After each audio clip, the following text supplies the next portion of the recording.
صراط المستقیم کا مطلب کیا ہے؟ سیدھا رستہ. اگر میں آپ کو سمجھانے کے لیے بتاؤں، دنیا پوائنٹ اے، جنہ پوائنٹ بی.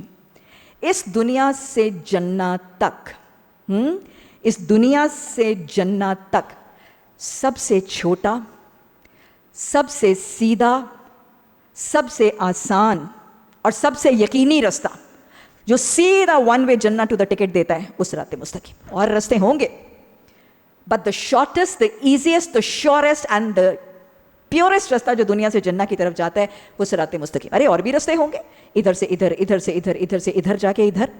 ہو سکتا ہے ادھر ادھر جاتے ہوئے کہیں اور ہی نہ نکل جائے.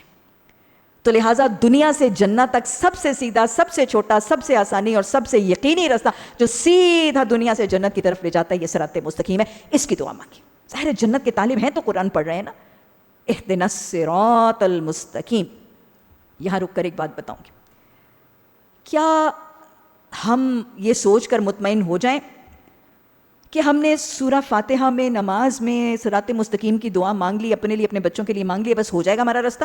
کافی ہے، کنٹینٹ، مطمئن، بھائی مل جائے گی ہدایت. ہاں اچھا چلیں، جن کو نہیں سمجھ آئی ان کو سمجھاؤں تقابلہ کر کے. دنیا میں اگر کسی جگہ کا رستہ نہیں آتا تو کیا کرتے ہیں؟ قرآن میں تو ہم ویسے شاید یہی کہتے ہیں، ہم تو اہدنا الصراط المستقیم مانگ رہے ہیں، اللہ نے دینی، اللہ ہادی ہے. شیطان ایسے ہی سمجھا دیتا ہے. دنیا میں اگر کسی جگہ کی ڈیسٹینیشن کا پتہ نہیں آتا تو کیا کرتے ہیں؟ کتنے پاپڑ بیلتے ہیں. کسی شادی پہ جانا ہے، کسی فنکشن پہ جانا ہے، جس نے مدعو کیا اس کو فون کر کے پوچھتے ہیں، وہ بتاتا ہے، وہ سمجھاتا ہے، پھر وہ کہتے ہیں اچھا میں تمہیں نقشہ بھیج رہی ہوں. اور پھر آج کل کے زمانے میں وہ کیا کرتے ہیں؟ میں تمہیں پن بھیج رہی ہوں، اور پھر وہ ہم گوگل آنٹی کے بتائے ہوئے پن کے ساتھ وہاں پہنچ جاتے ہیں. پن کوڈ لیے بغیر تو کوئی گھر سے نکلتا ہی نہیں. نکلتا ہے؟ نہیں نکلتا نا.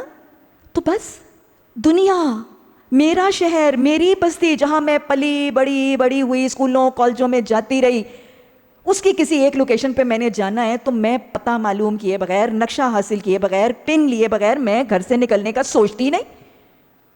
کیا اگر مجھے دنیا کا راستہ نہیں آتا تو میں جان نماز ڈال کے بیٹھ جاؤں، اللہ مجھے میرج ہال کا راستہ دکھا دے، اللہ مجھے میرج ہال کا راستہ دکھا دے، اور میں مطمئن ہو جاؤں رستہ آ جائے گا؟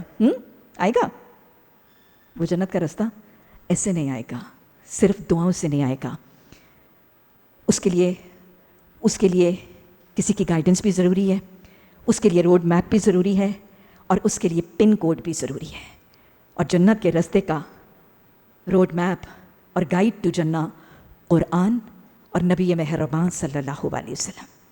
مجھے آپ نے فرمایا انی ترکت فیکم شیئین، دو چیزیں چھوڑے جا رہا ہوں، ان کو تھامے رکھو گے راستہ گم نہیں کرو گے، کتاب اللہ و سنتی. تو یہ ہے اہدنا الصراط المستقیم کی صرف دعائیں اپنے لیے اور اپنے بچوں کے لیے نہیں مانگنی ہے. کیا کرنا ہے؟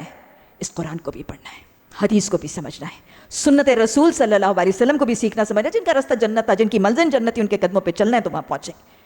قرآن، حدیث اور سنت کو صرف اہدنا الصراط المستقیم نہیں، دعائیں بھی کرنی ہے اور روڈ میپ اور گائیڈ ٹو جنت کے طریقے بھی سیکھنے اور سکھانے ہیں.